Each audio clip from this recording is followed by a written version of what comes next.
It's Song Talk Radio.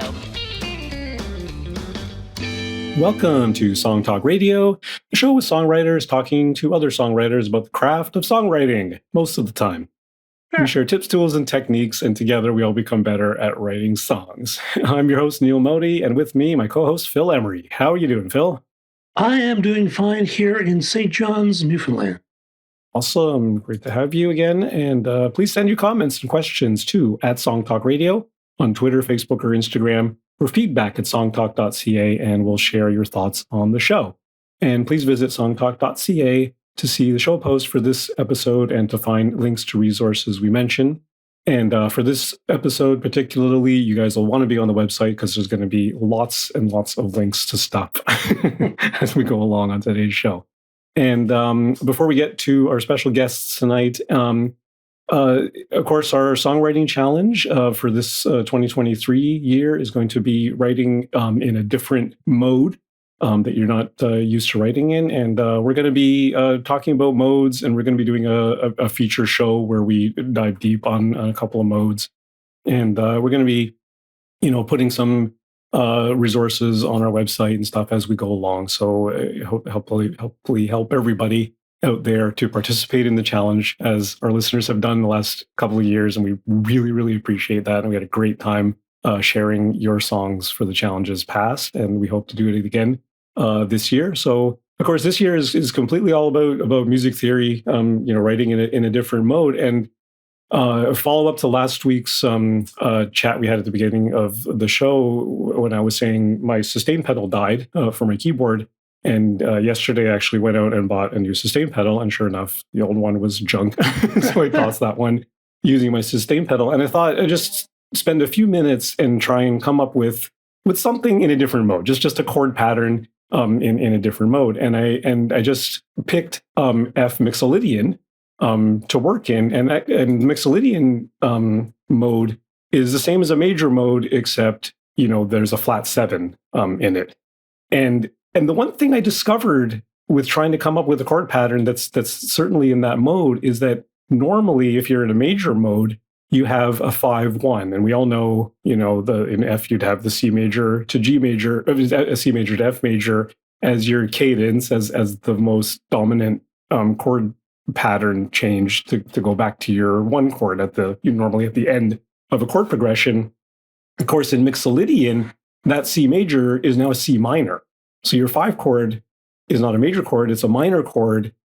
And so it doesn't have the same feeling. It doesn't have that same sort of dominant relationship to return back to your 1 chord, to the F chord. So you have to, when you're working in a different mode, you actually have to look at different chords in that mode that give that same sort of, if you want that dominant feeling coming back to the 1, you can't rely on your normal 5-1 relationship. You then have to look at the 7 chord or the 4 chord to give that same sort of feeling. And the more detailed thought that I had about this is that what it actually enables you to, not enables you to do, but when you realize is there's a little thing in theory called leading tones.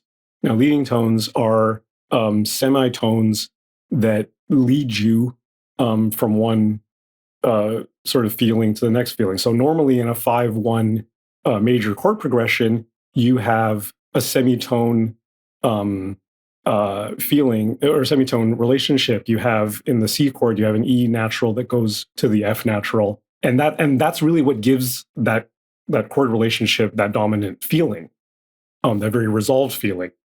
So when you're in the Mixolydian mode, that turns into a minor, and doesn't give you that same semitone movement to it. So you have to look at the other chords in the Mixolydian family that then give you that same semitone relationship, and let the leading tones lead you into those spaces that give you those things. So that's I know that's a lot of kind of math, but it's something I realized as I was playing around yesterday, and definitely trying to keep within Mixolydian, because before we started this challenge, I would have maybe started in Mixolydian, but then halfway through the chord progression, I would have switched back to major to get that major sort of cadence resolve in there, but restricting myself into Mixolydian then opens up these ideas to looking at a different chord progression to give the same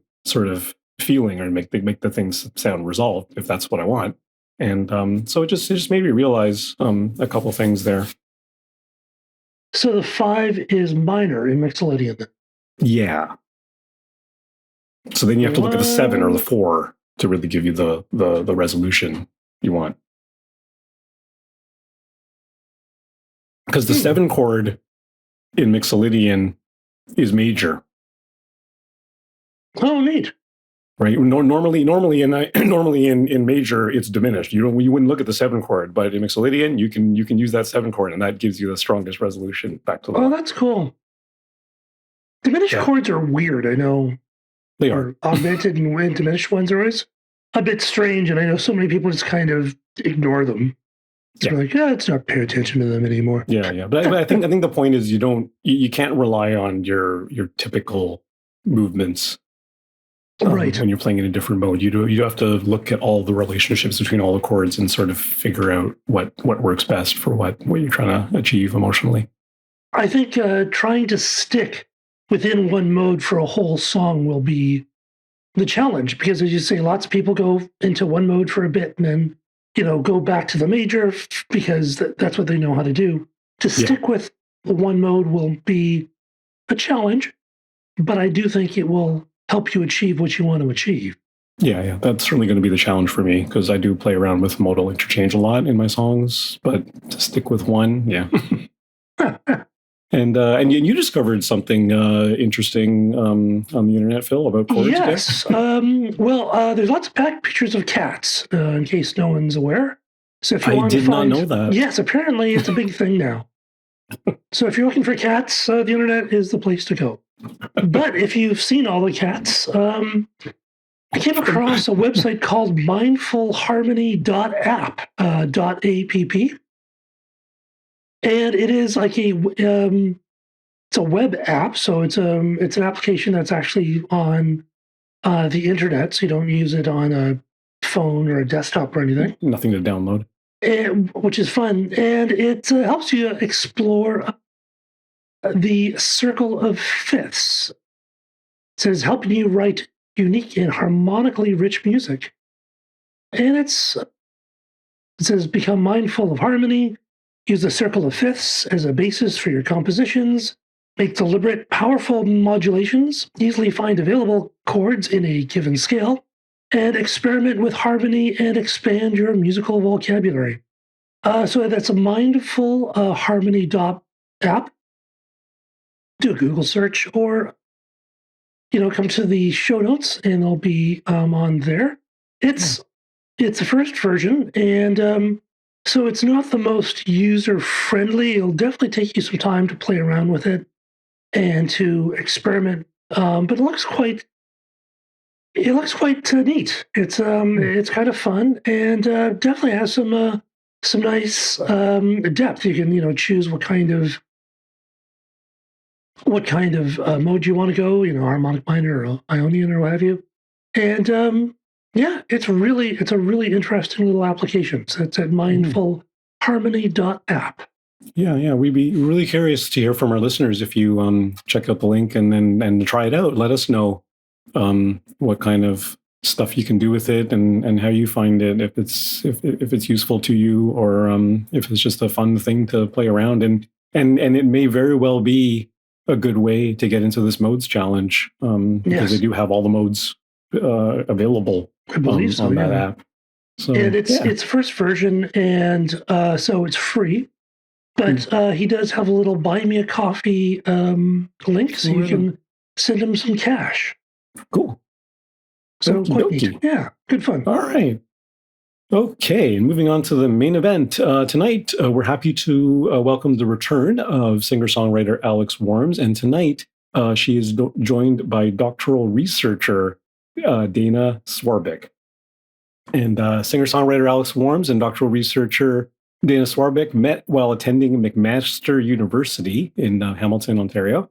Last year, they collaborated to produce a concert research study at McMaster's renowned LIVELab, a state-of-the-art performance theater and research facility in order to study social bonding between performances and audience members at live music events.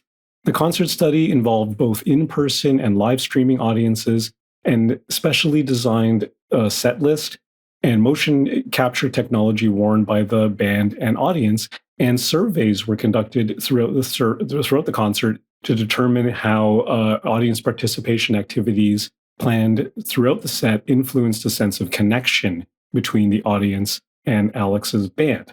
Welcome to Song Talk Radio, Alex and Dana. Thank you. Hello. Great to be back. Great to have you back, Alex, and welcome, Dana. So, Dana, can you give us a sense what led to this concert and study, and what were you really hoping to get out of it? Great question, Neil, and thank you for having me as well. That's a pretty big question. My journey with music cognition and music psychology actually started maybe as early as high school, but when I found out about McMaster's Institute for Music and the Mind and about this perfect combination between music and science, I knew exactly what I wanted to study in university. In my undergraduate degree at McMaster, I helped with a project in which we had a rock concert in the LIVELab, and I measured audience movement there. And also during this time, I was reading a lot in the music psychology literature, and there's a lot of papers suggesting that when people move in the same way at the same time together, that this can promote connectedness and bonding and cooperation. And I started to wonder because whether concerts could produce the same effect.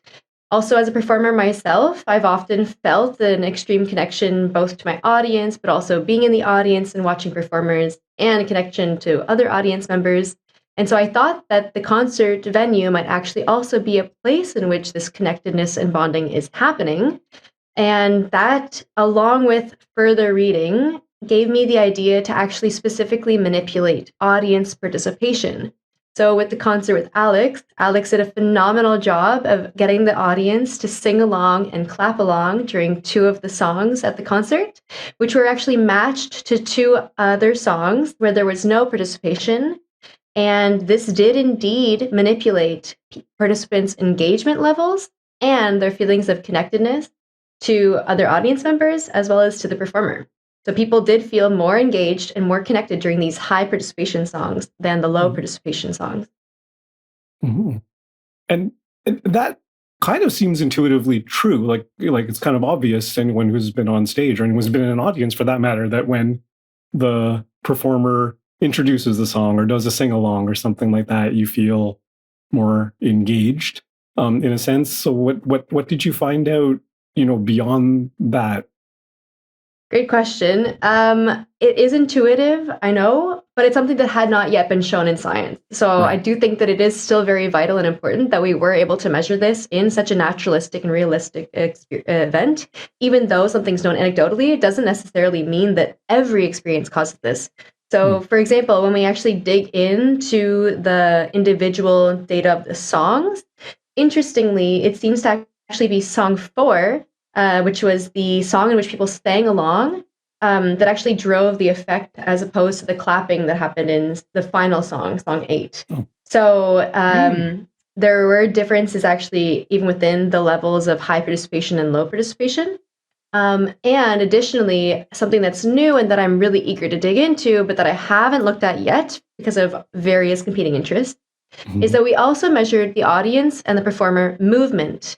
And this isn't something that's typically done at a concert, even though people might, have lots of experience reflecting on their own experiences and their feelings. Objective measurement of motion in concerts is a relatively new field. There's actually it's a growing body of research, and the LIVELab is one of the centers that's best equipped to actually measure this and examine these questions.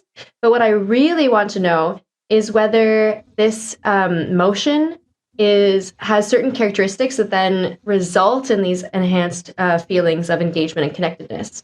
So of course, when people are participating and singing along and clapping along, they might be moving in a more coordinated manner than they would be when they're not invited to actively do this. But a further question we could ask is, were the people who were most coordinated with each other, most coordinated with the performer, also the ones that reported the most connectedness and engagement. And that's a question I can't answer yet, unfortunately, but it's coming. Did you have some kind of a control group here to give you a baseline? Yeah, so what we were trying to do is, in addition to looking at the participation element, we also had a live audience and a live streaming audience. And so I was definitely interested in looking at the comparison between their experiences. Anecdotally, I would think that based on my own experiences, live concerts are these events in which you can get a really big rush, but maybe a live streaming where you're just looking at your computer screen might not produce the same effect. Well, in terms of connectedness, that's not what we saw. The only significant difference when comparing the live and live streaming groups was actually that in the, I have to look at my results to make sure I'm doing this correctly. So the live group reported more connectedness towards the audience than the live streaming group during the high participation songs, but otherwise there were no significant differences. So indicating that the, for example, the live group did not, sorry, there were no other differences between the groups in terms of, for example, connectedness felt towards the performer.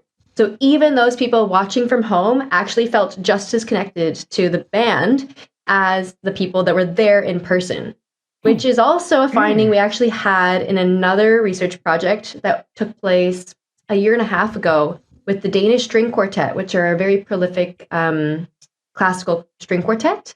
And we found a very similar finding in this classical research context where the live streaming audience reported not as much connectedness to the other audience members, but they did report the same level of connectedness towards the performer.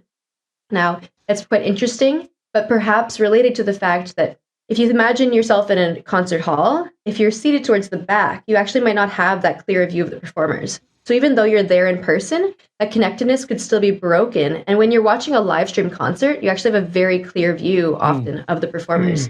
So there's various ways. We don't really know why we're seeing this.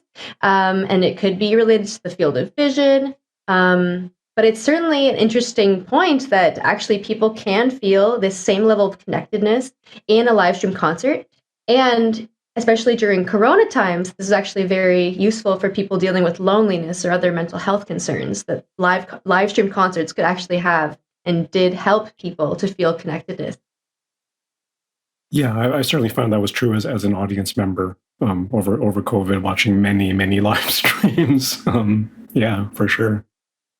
Now, how about the role of stage banter? I know that's lots of, there's a lot of different styles. There's, at one point it used to be really cool that your singer would just go up and say, Fountainhead, and then they'd start playing. They wouldn't actually say anything, and that was sort of the cool thing. And then there's other people who do a story, and sometimes you just wish they would shut up and play.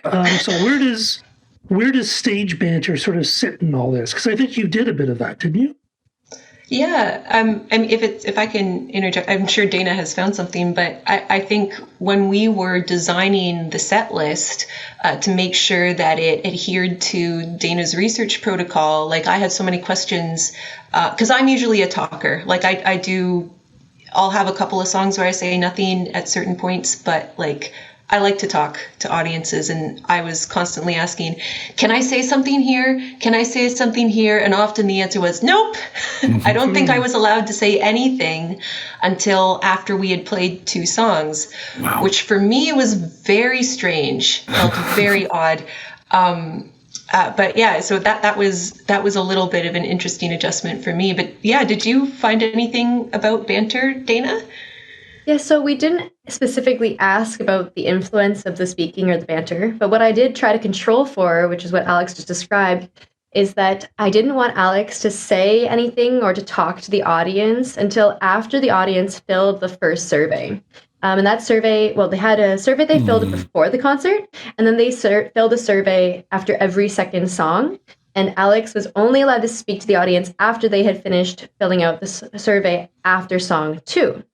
Now, what's interesting is, so songs 2 and 6 were these low participation songs where we measured the survey after. And glancing at the results, I have to double check before I say anything, and it's all very preliminary. But so the differences between song 2 and song 6 aren't so big when examining connectedness. But there is, I believe, let me just double check this. And before song 6, of course, there was this high participation song. Oh yes, okay, so here's something I thought was interesting. So for the live audience, when they were answering how connected they felt to the other audience members, song 6, which was low participation, did have higher connectedness than song 2. So, but that's towards the audience. What about the musicians? In this case, there was no difference between song 2 and song 6. So it seemed at least like the banter difference, because you did speak before song 6, or you had spoken between song 2 and song 6, didn't cause a difference in the feelings of connectedness. We cannot rule out the fact that there had also been another high participation song before. So it's not conclusive whether banter was influencing it, but this is definitely something I have a question about. And in particular, before finalizing the experimental protocol, my idea was also to try to have Alex facilitate a feeling of being moved in the audience by sharing a personal story at a specific time point. Given the number of other variables I'm dealing with in this experiment, though, I had to scratch that idea, but I definitely am interested in doing more research to understand, can simply talking actually affect the concert experience? Like if you were to compare the same exact concert and just change the content between songs, could you really change people's experiences that much? And I have the opinion as a performer, absolutely you can, but other people might say, no, it's all about the music. What are your thoughts? Which song was song 6? I can't remember. I have to look at. Was it I'll Be Gone? Because I'm just curious now. I could find it too. There was one where you did. I watched this thing on YouTube after the fact, and there was the big long sing-along thing, right? Yeah, that would have been song 4, I think, was the big, making fun of that. And the band, not to get stuck on the banter talk, but I feel as though like that is an interesting thing to talk about, like what you're doing when you're speaking and what type of things you're bantering about. But that was presented to the audience as a challenge because the bassist in my band, Conrad, truly did not believe people would sing with us. And we kind of took that, and I said, hey, everyone, like Conrad doesn't think you can sing. He told me in rehearsal that there's no way this is going to work, right? So then, and I turned it into this big kind of bet, and of course people proved him very, very wrong. So that, but that was fun, right? So not, if I had introduced it in a different, what was song 6? Yeah. Song 6 was You Make Me Feel All Right. Oh, okay. Not what I was expecting. That is very interesting. Okay. So you spoke before song 6, then you talked about a story. Yes. Song 6. Yeah. It wasn't a touching story. Song 6, You Make Me Feel All Right. I would have, is groovy. Dana and I actually wrote it together.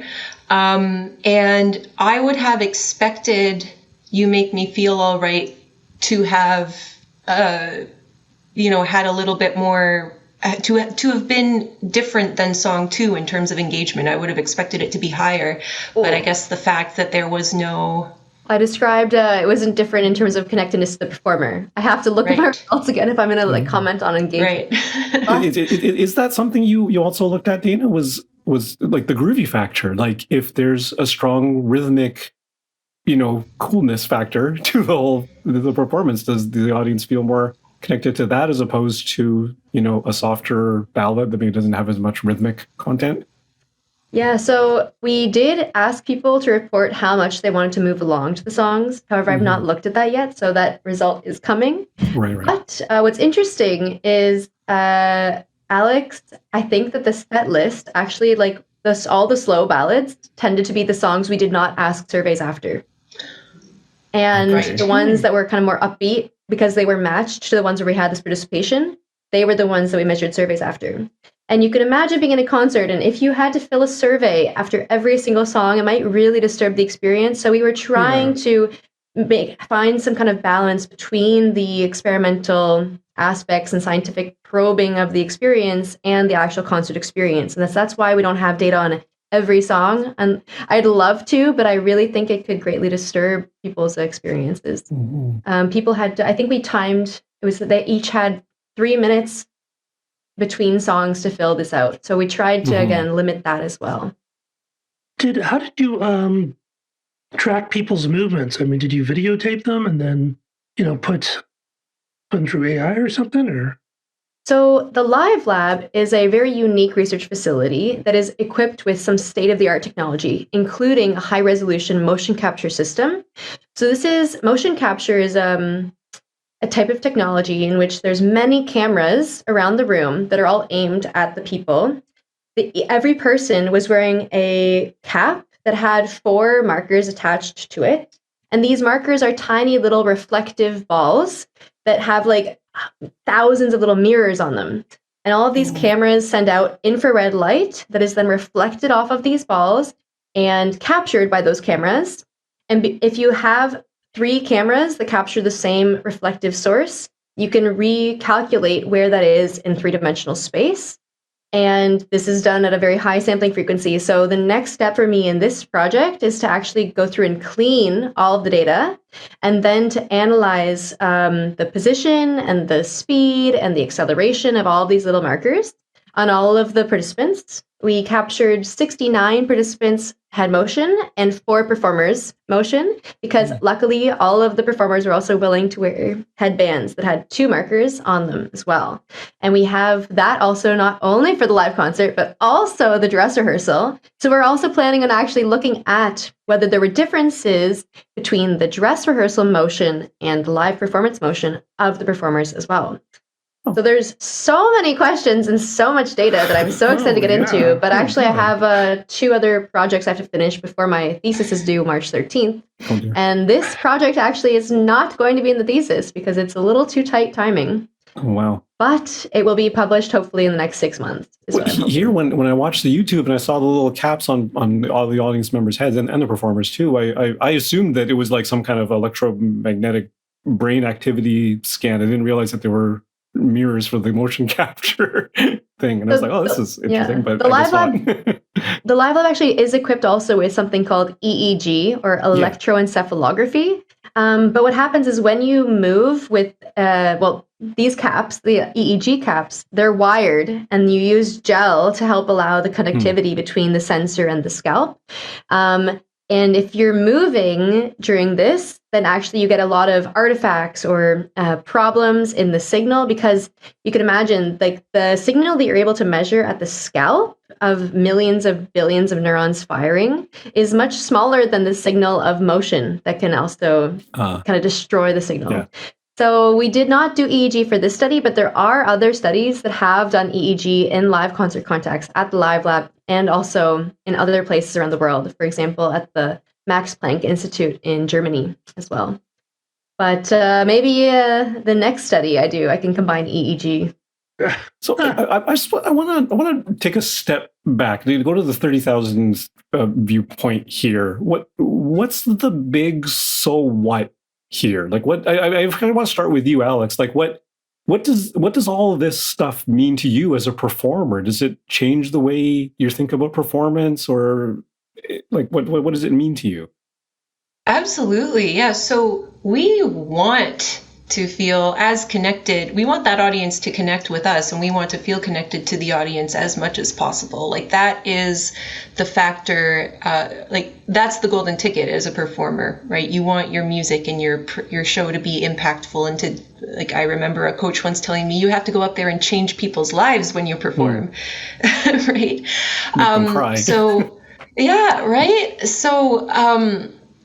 Testing something like this really just kind of proves how important it is to in a live concert setting, to have these engaging moments in your show and these memorable moments, and what a difference they do make when you incorporate them into a set. And I think it really hit me, and Dana, actually, this was in part of my interview recorded post-show. It was in one of the moments in the set where in other concerts I would have put some kind of participation, but I didn't for the purposes of the study. And I was filling out the survey about how connected I felt to the audience after a song where I did nothing. And it really hit me. And that's when I knew what Dana was studying, because she didn't tell me, anything I didn't need to know, for obvious reasons, right? So yeah, it really just kind of reinforced the importance of giving the audience opportunities to be part of the music in concerts. So what have you tweaked in terms of preparing for a show or preparing a set list? That's not part of a science experiment anymore. It's like you're just doing a show. Like if it's Friday, you're performing at Say What. What are you thinking about differently? Oh, well, I think I'm just doing more. It's the idea of and anything I can think of that even sounds a little bit crazy to do in terms of entertaining an audience. I've kind of this idea of like little entertaining bits that seem like they might be risky or a little bit scary to do. I'm leaning into that more if that makes sense. Rather any time I can go beyond just introducing a song and playing it, like if there's something a little bit ridiculous I can do or a little bit hilarious I can do, I'm gonna do it. Okay. And hopefully it'll be memorable. Dana, how long did it take to plan this experiment? I mean, it sounds incredibly deep, and just the amount of data that you're wind up with is huge. How long did it take to put this whole thing together? Yeah, so I think I had this idea back in my undergraduate, I want to say in 2016. Then it took me a couple of years to do a master's and to get into PhD, where I applied with this idea, actually, something very similar. Then Corona happened. And so I wasn't able to actually start this. And I had initially planned it for January 2022. Went to Canada because I live in Oslo now in Norway. I'm actually at a position at the University of Oslo. Nice. And I moved here to be able to do this PhD. Then in January 2022, went back to Canada with the hopes of doing it, but we had another lockdown and all concerts were canceled again. So I actually had to come back to Norway and then back to reschedule it for later in the year. And so it happened at the end of September. But I arrived in Hamilton August 15th, and I had already done much of the paperwork that was necessary for all the research months earlier before January. So it's a really long process. And I say optimistically that I want to publish this within 6 months, but there's also, I forgot to mention, we didn't just measure with motion capture in the live audience, but also we measured the live streaming audience's movement as well using their own smartphones.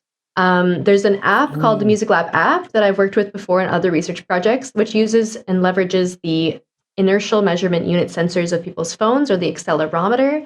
And we had people wear it on their chests while they were watching at home.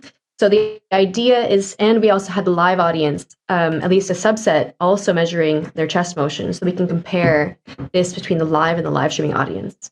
So yeah, there's mountains of data, but I'm really grateful to have an amazing team that's been helping me. I do want to just shout out my amazing RA, Nicole Fu, some of the amazing LIVELab team members, Susan Marsh-Rollo, Dan Bosniak, and Laurel Trainer has been, and also Wendy, and oh my God, I don't want to miss anyone. I'm sorry, I got into a trap here. Yes, I will remember in a moment. And Master goes to. Okay, yeah, that's amazing, and you're absolutely right. I mean, Phil, you're right too, because like the enormous amount of data that you've collected, and you can examine so many different facets of this thing, right? Because like you said off the top, like some of this stuff, or a lot of it is intuitively, true as such, but to get into that level of detail, really it starts to illuminate certain things and really kind of break it down. I think one of the issues is as a performer, and if you've just sort of doing it the way a lot of people do, just get into a band and they start playing shows, and every now and then you have an amazing show and the audience is right with you and it's an amazing experience, and you're performing better than you've ever performed before. Then you'll do another show and it's just dead and flat and the audience isn't responding, and you've had these different outcomes, but you don't know why. And then of course everyone in the band has their own opinions, and so as a takeaway from all this, and I realize this is very preliminary and the data is very new, having all that nice new data smell, is what are the takeaways that the average singer, songwriter, or performer in their local band, can they take away from that? Should they be getting people to sing along each song or clap along each time, or is it too soon to do it the first song off? Or how do we actually get this into something that's useful to a schmuck like me? I don't think you're a schmuck, Phil, but you don't know me that well. That's a great question, and I really hope that when I analyze the data more thoroughly, I will have better pointers for people, because yes, my ultimate goal is to help singers, help performers, and also to give audiences a better time. Right now, from what I've looked at, it's clear that song 4, which I'll find the name of before I continue. So Cold produced more engagement and more connectedness than the final song, What You Want. And these were the two ones where we had this active participation. And that indicates that it's not only the participation that is actually producing these effects, that there is something magical about the combination of ingredients that comes together. And so I don't think that if you had people actively participate in every song that it would be good. Eventually it'll become it'll be too much of a demand on the audience. It might, it's really dependent on the genre as well. In a classical concert audience, you'd never ask them to clap along. There's certain sociocultural constraints at play, and the context is extremely important, and it's always nuanced.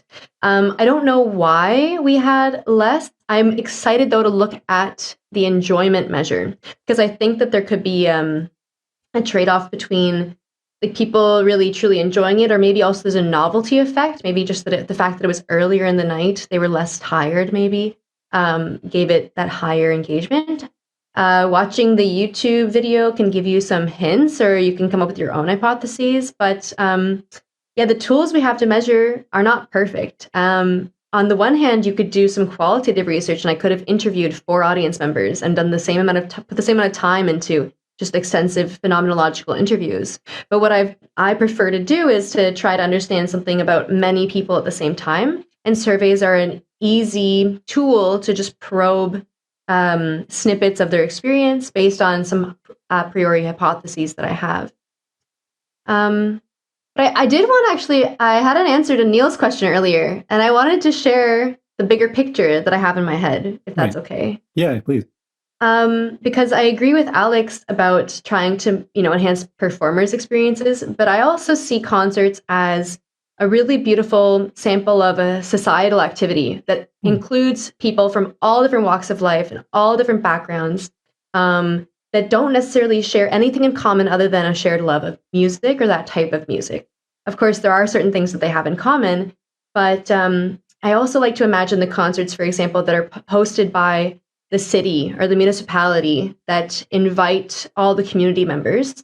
And my dream is to be able to show that concerts can be venues where bonding can occur, with the ultimate goal of then leveraging more funding and resources to allow communities to then have and host these experiences, to try to bring these communities together and making them stronger, allowing people to cooperate better together, or to see each other as tied in their community.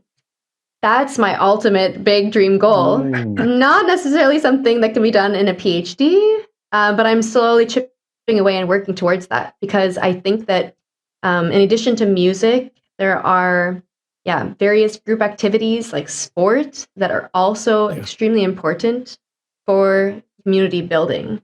And that's the bigger picture I have. And music plays a big part in sports too. Yeah, That's true. absolutely. So I have two questions. Dana, did you also track the age of participants as well? Yeah, it's very normal to always collect demographics, such as we actually collected age, gender, income level, because we also measured things like how much they had paid for the concert and were willing to pay for Alex's next concert, whether they actually even bought merchandise. And there was, I think you sold out of your merchandise at the live show, Alex. A couple of things sold out, yeah. Which was awesome. Yeah, so I'm super eager to get into that data as well, because that's an actual behavioral measure of people's devotion to Alex as a performer based on what they experienced at that concert. Because actually, I think that the audience, and we also asked whether they were personal relations of either Alex or myself, because a constraint of doing this kinds of research is you need people to actually show up. And unfortunately, that often relies on depending on your friends, family, and fans. And so the audience was a mixture of people that we already knew. So they might already have been bonded or connected with one of us before. But luckily, there was enough also, I think, that didn't know Alex's music that knew me and vice versa, that allowed us to have variability in their fan status, for example. So there's so many different predictors we could examine to understand better what is producing this bonding. And there's a lot of confounds as well, such as, prior exposure to the music or previous experience. That's fascinating. Now, you had mentioned that the last song did not have as much engagement as, I think, song 4, I think you said? Yeah. So, Alex, a big thing when I was performing in bands is developing a set list. You want to have sort of an energy, and then usually, the last song you want to have as, being the highlight. So what was the last song that you chose, Alex? Yeah, so, and that's an interesting point. And as you say that, I'm thinking, should I swap those two songs in my set this Friday and see what the difference is? But so song 4, where we had the most engagement, is called So Cold. And it's a really easy, really fun sing-along chorus song. So the way I usually perform that is I teach the audience the chorus at the beginning. We go right into it, and we just kind of keep singing. And it, as I mentioned before, it had the added effect of the audience helping me win a bet with my bassist by proving to him that they did sing. And then the last song is a song called What You Want. And I think that, the difference there is that the participation activity was less involved. What it was a dropout bridge where the instruments all stopped playing and we got everyone clapping the beat with us from the bridge until the end of the song. But, they didn't. So from the beginning of the song, I started by saying all of my thank yous, last song kind of thing. And then the participation teaching moment happened right in the middle of the song. And through to the end. So, a bit of a difference in, the amount, I think, of engagement, the opportunity. I think there was kind of maybe a little bit less to be had just because of the way we did that. But, So there was a lot of audience participation on the last song. Yes. Yeah. Okay. I would say definitely not as much as the 4th song, though. Clapping versus singing. And actually, though, they are singing along in the last song as well. I realized. What's funny is and it's because you were singing along. I think or was the other way around. I know that basically I remember watching the concert again and realizing, or maybe it's that actually you were clapping along in So Cold as well. Because I remember being like, oh no, we wanted singing and clapping, and then all of a sudden you're singing and clapping. But it's fine. It's still a manipulation of participation, but it just makes it less clear whether it's the clapping or the singing. But we can compare it to song 8 as well. So it's funny. But this is one of the funny things about doing research in a naturalistic context like a concert, and that's going to happen, and that's awesome, and it was beautiful. So. Yeah, so many different, like Phil, you were talking about, when if you're in a band, you have an amazing show one night, and then the next week you have a show that kind of falls flat. The other thing, I perform in a band as well, at least pre-pandemic, and we're getting back together again soon. And one of the things that we collectively as a band commented on is the audio quality. Like, was the person doing the mix in the venue, did that person really nail the mix and get our monitors sounding perfect for each performer? And that really fuels us to, like, hit everything really tightly, and that in turn energizes the audience. They start dancing along, whatever. Like, there's, just to throw one more variable into the mix that affects audience participation and audience engagement and everything. It's crazy how many things go into it. And we did measure this, actually, in this concert experiment. Surprise! Right? Because we measured for the live streaming audience. In my previous research on live streaming concerts, I have found that audio quality actually predicts connectedness. And so it was really important we included it for the live streaming audience. But I believe I also included a question on the auditory and visual experience for the live concert audience as well. And so this will also be something we look at, because you might know from anecdotal experience, when you watch a live stream concert and the audio is bad, there's just no way to enjoy the music. Yeah. And when the audio is good, then you're at least have more flexibility on whether you enjoy it or not. And I think that's a hugely important part of live streaming concerts actually being effective. Now, we had a very professional sound technician for the concert. He's also one of the coolest people ever, Ronald Sanadera. So, and he had done the mix for the live concert during the dress rehearsal, and he spent most of the sound check time in the live performance tuning the sound for the live streaming audience.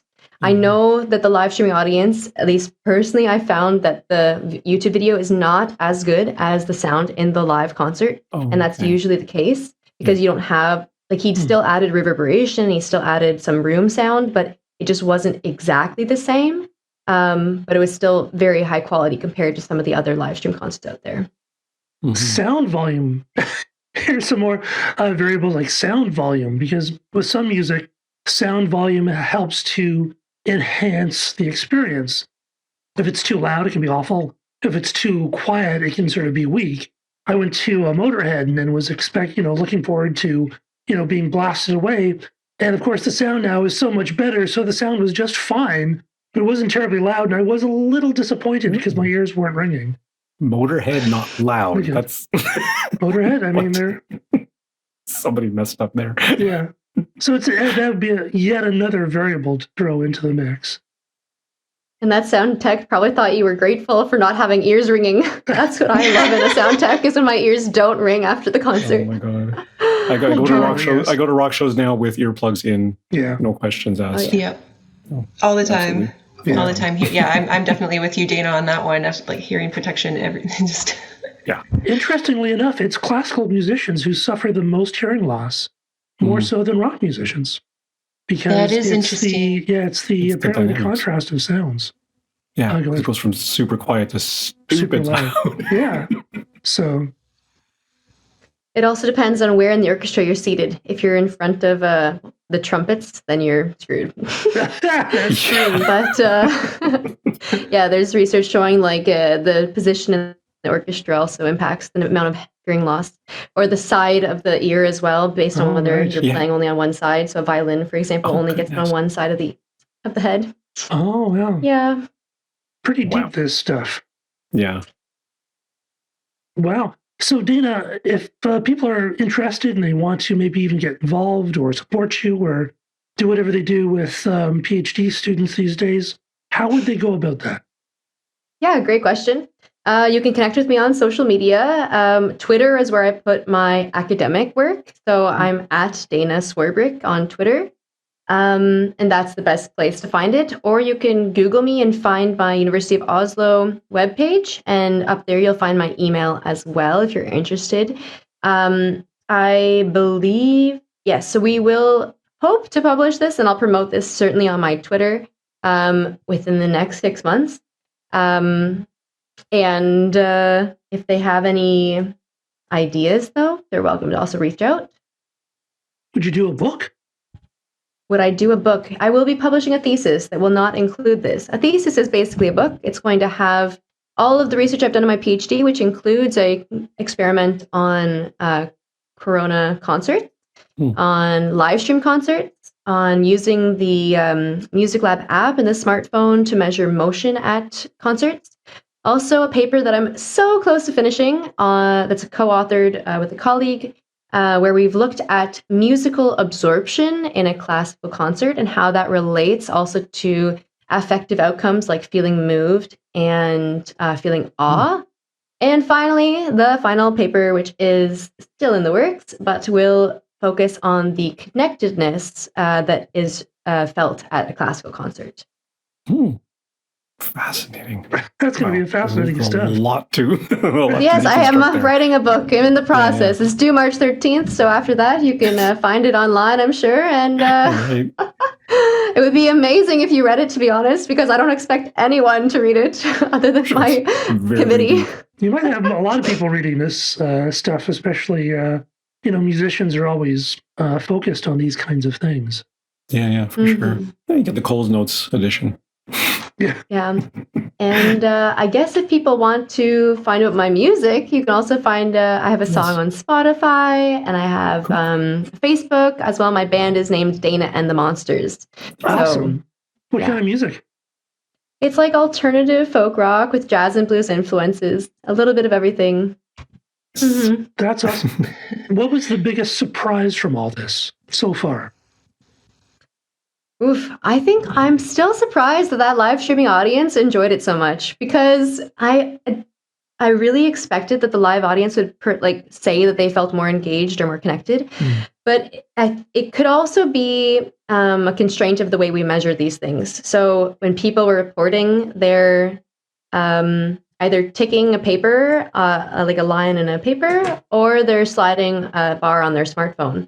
And it could be that people use different parts of the scale depending on which audience they're in, or that because there's two extremes, like they're always, treating it like a fraction as opposed to a ranking or something.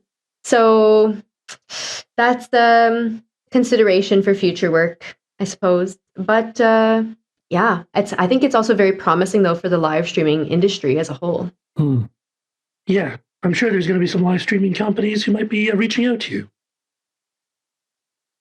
Hope so. Yeah, trying to make that music work on Zoom. How about for you, Alex? What was the biggest surprise so far? Oh, the biggest surprise. That is a very good question. I don't know if there was a surprise. I think, for me, the moment of surprise was when I realized what was being studied, or at the moment I think I realized, and I did get it afterward. Dana told me I was right. I think, I went in there and we had some great rehearsals, and we had rehearsed the set and planned it really carefully. So, and I felt, really ready and really excited, and the show was everything I wanted it to be. It was. I'm still beaming every time I think about how fun it was. And then if you watch the concert video, we did a second half and my band and Dana performed some of Dana's music. Yeah. That was really fun. So I think in terms of surprise, it was just that moment where I finally realized what was going on. And then watching Dana's presentation halfway, the band and I watched in the green room when she explained what they had been measuring. And it was just astonishing and exciting. Cool.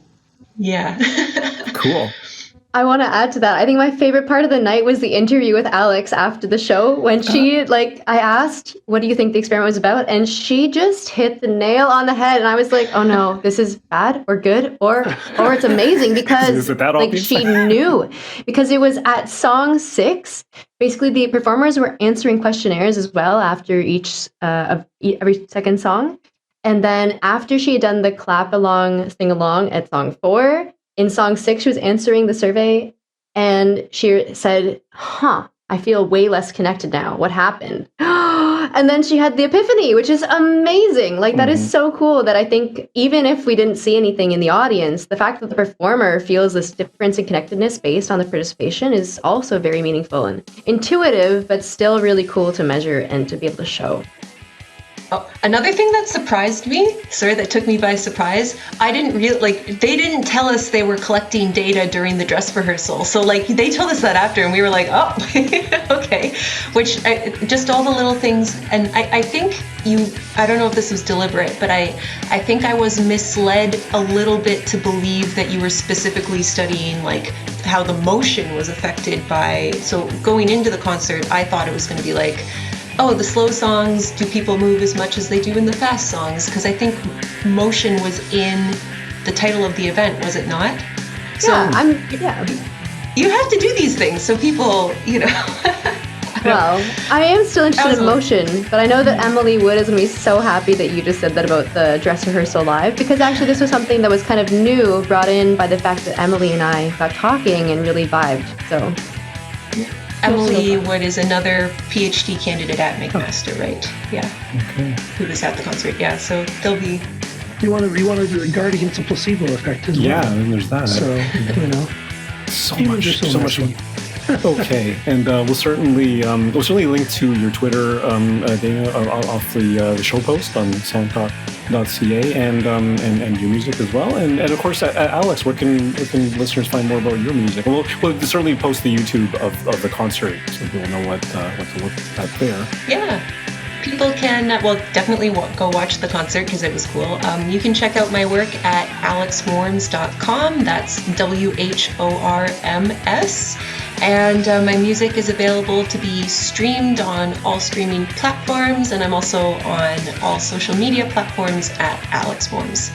And Alex has been on our show a couple of times, most recently talking about her holiday song from a few months ago, so definitely check that episode out. And we want to hear from you, everybody. So please send us your comments on Twitter, Facebook, or Instagram at Songtalk Radio. Send us an email at feedback@songtalk.ca. And be sure to check out our YouTube channel for live performance videos and full episodes. Subscribe today to the Songtalk Radio podcast on your favorite podcast provider.